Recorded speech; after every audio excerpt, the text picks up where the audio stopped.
ദിവസം ഞാൻ നാട്ടിൽ പോയപ്പോൾ ഒരു അമ്പലത്തിൽ പോയി വീഡിയോ ഇട്ടിട്ടുണ്ടായില്ലേ. ആ ദിവസം തന്നെ ഞാനും അമ്മയും കൂടിയിട്ട് തൊട്ടടുത്ത് തന്നെയില്ല വളരെ സ്പെഷ്യാലിറ്റിയുള്ള ഒരു അമ്പലത്തിൽ പോയിട്ടുണ്ടായിരുന്നേ. ലൈഫിൽ ആദ്യമായിട്ടാണ് ഇവിടെ പോകുന്നത്. ശ്രീ മക്രേരി അമ്പലമാണ്. ഒത്തിരി പ്രത്യേകതയുള്ള ഒരു അമ്പലമാണ് ഇത്. ബ്രിട്ടീഷുകാരുടെ കാലത്ത് അവരിവിടുന്ന് തിരിച്ചു പോകുമ്പോൾ ഈ ഒരു അമ്പലം മുഴുവനായിട്ട് കത്തിച്ചിട്ടുണ്ടായിരുന്നു.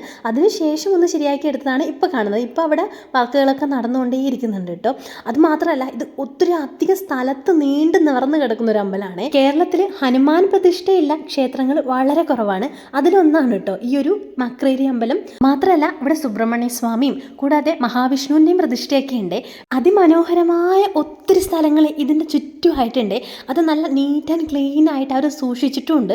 അത് കാണാൻ തന്നെ ഭയങ്കര ഭംഗിയാണ്. നമുക്ക് ഫോട്ടോസും വീഡിയോസൊക്കെ എടുക്കാനും ഈ ഒരു സേവ് ദ ഡേറ്റ് ഒക്കെ എടുക്കാൻ അടിപൊളിയാണ്. ഇവിടുത്തെ കുളത്തിനും ഭയങ്കര ഒരു പ്രത്യേകതയുണ്ട്. ഹനുമാൻ സ്വാമി വാലുകൊണ്ട് അടിച്ചിട്ടാണ് ഈ ഒരു തീർത്ഥക്കുളം ഉണ്ടാക്കിയതെന്നാണ് കേട്ടോ പറയപ്പെടുന്നത്. പിന്നെ വേറൊരു സ്പെഷ്യാലിറ്റി എന്ന് പറയുന്നത് സംഗീതജ്ഞനായിരുന്ന വി ദക്ഷിണാമൂർത്തിയുടെ ഒരു മൊമെന്റോ മ്യൂസിയം ഉണ്ട് കേട്ടോ ഇവിടെ. അദ്ദേഹത്തിന് ഏറ്റവും പ്രിയപ്പെട്ട ഒരു അമ്പലമായിരുന്നു കേട്ടോ ഇത്.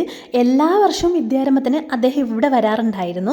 അതുകൊണ്ട് തന്നെ അദ്ദേഹത്തിൻ്റെ എല്ലാ മൊമെന്റോകളും ഇവിടെ നല്ല അടിപൊളിയായിട്ട് തന്നെ അറേഞ്ച് ചെയ്ത് വെച്ചിരിക്കുന്നത്. അദ്ദേഹത്തിൻ്റെ ഒരു ഓർമ്മക്കായിട്ട് നമ്മൾ അവിടെ പോയി കഴിഞ്ഞാൽ ഇതൊക്കെ നമുക്ക് കാണാൻ പറ്റും കേട്ടോ. നമ്മളൊരു അമ്പലം മാത്രമല്ല, നമുക്ക് ഇത്രയും കാര്യങ്ങൾ അവിടെ നിന്ന് കാണാനുമായിട്ട് പറ്റുന്നുണ്ട്. അപ്പം ഞാൻ അതൊക്കെ ഫസ്റ്റ് ടൈമാണ് കാണുന്നത്. അപ്പോൾ ഇനി ഈ കൊട്ടിയൂർ യാത്രയൊക്കെ തുടങ്ങുന്നൊരു സമയമാണല്ലോ. അപ്പോൾ നിങ്ങൾക്ക് പറ്റുവാണെങ്കിൽ ഈ ക്ഷേത്രത്തിൽ കൂടെ ഒന്ന് പോയി നോക്കൂ കേട്ടോ. ഇതിൻ്റെ അടുത്ത് തന്നെയാണ് ഞാൻ കഴിഞ്ഞ ദിവസം ചെയ്ത പെരളശ്ശേരി അമ്പലം. അപ്പോൾ അതിൻ്റെ അടുത്ത് തന്നെയാണ് ഈ ഒരു അമ്പലം മക്രേരി അമ്പലവും വരുന്നത്. അവിടെ പോയി കഴിഞ്ഞാൽ ഈ ഒരു അമ്പലത്തിലും കൂടെ പോകണം എന്നാണ് പറയപ്പെടുന്നത്. ശരിക്കും പറഞ്ഞാൽ ഈ ഒരു അമ്പലത്തിൻ്റെ അകത്തുള്ള വീഡിയോസ് ഒന്നും എനിക്ക് എടുക്കാൻ പറ്റിയില്ല കേട്ടോ. നമ്മൾ അങ്ങനെ അകത്ത് അലൗഡ് അല്ലല്ലോ, അതുകൊണ്ടാണ്.